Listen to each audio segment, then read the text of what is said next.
Russia says it is pushing further into Ukraine from the east, advancing to the western edge of the Donetsk region for the first time.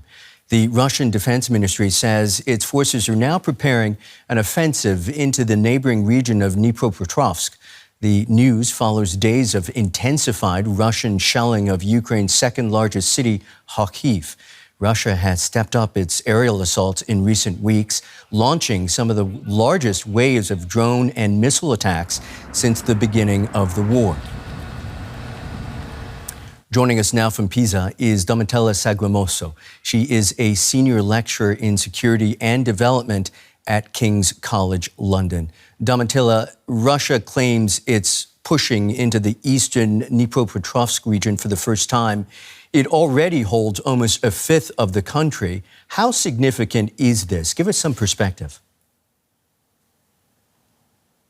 It is significant in terms of the fact that they might be slowly entering a new region, the region of Dnipropetrovsk. But if we look at the amount of territory that has been taken, it's not very significant. So it's not a massive advancement of Russian forces into a new area of Ukraine. It's very close to the areas that they were already occupying. And what is interesting is that in these areas of the Donetsk Oblast, they still do not control Pokrovsk, they still do not control Chasiv Yar, they still do not control Pokrovsk. And in these areas, the Ukrainians have managed to sort of push or at least stop the Russian advances and stop also the efforts of Russia to encircle these cities. So while these advancements are taking place nearby, they're not so major as might be appearing from the point of view of the fact that it is entering potentially a new region of Ukraine. What is important, though, is to remember that these areas are around 220 kilometers from the capital city of Dnipro. So what we might expect is that there is also movement of population that either moves away from villages, tries to go to Dnipro, and potentially eventually also people from Dnipro moving away because of concerns of Russian advances. But at this point, I wouldn't be so worried. I'm more worried about what's happening in the areas of Sumy in the northeast of Ukraine, because they are about 15 to 20 kilometers from the city of Sumy. And from there, from their positions, they have taken a few villages on the border. The city of Sumy is very close to the border of Russia.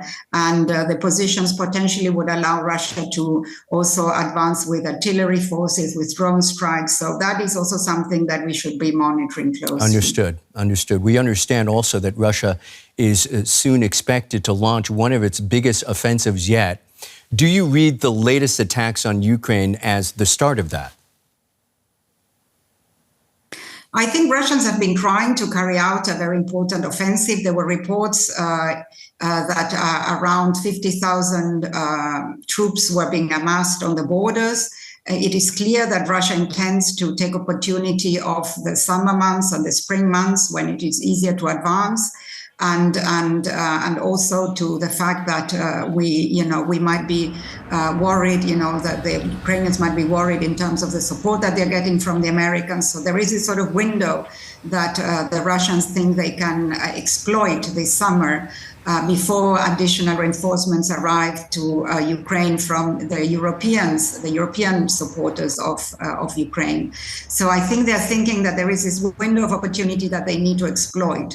But, we also know that the Ukrainians have been quite amazing at the way in which they have defended. We also know about attacks they've carried out inside Russia last week in particular, but also they're building very strong defensive lines in many of these areas, especially in Donetsk Oblast.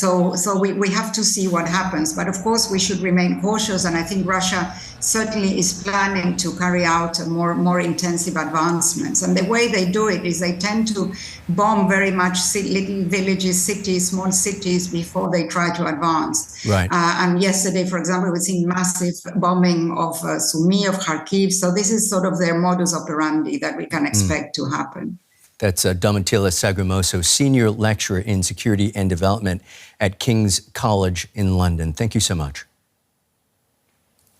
Thank you.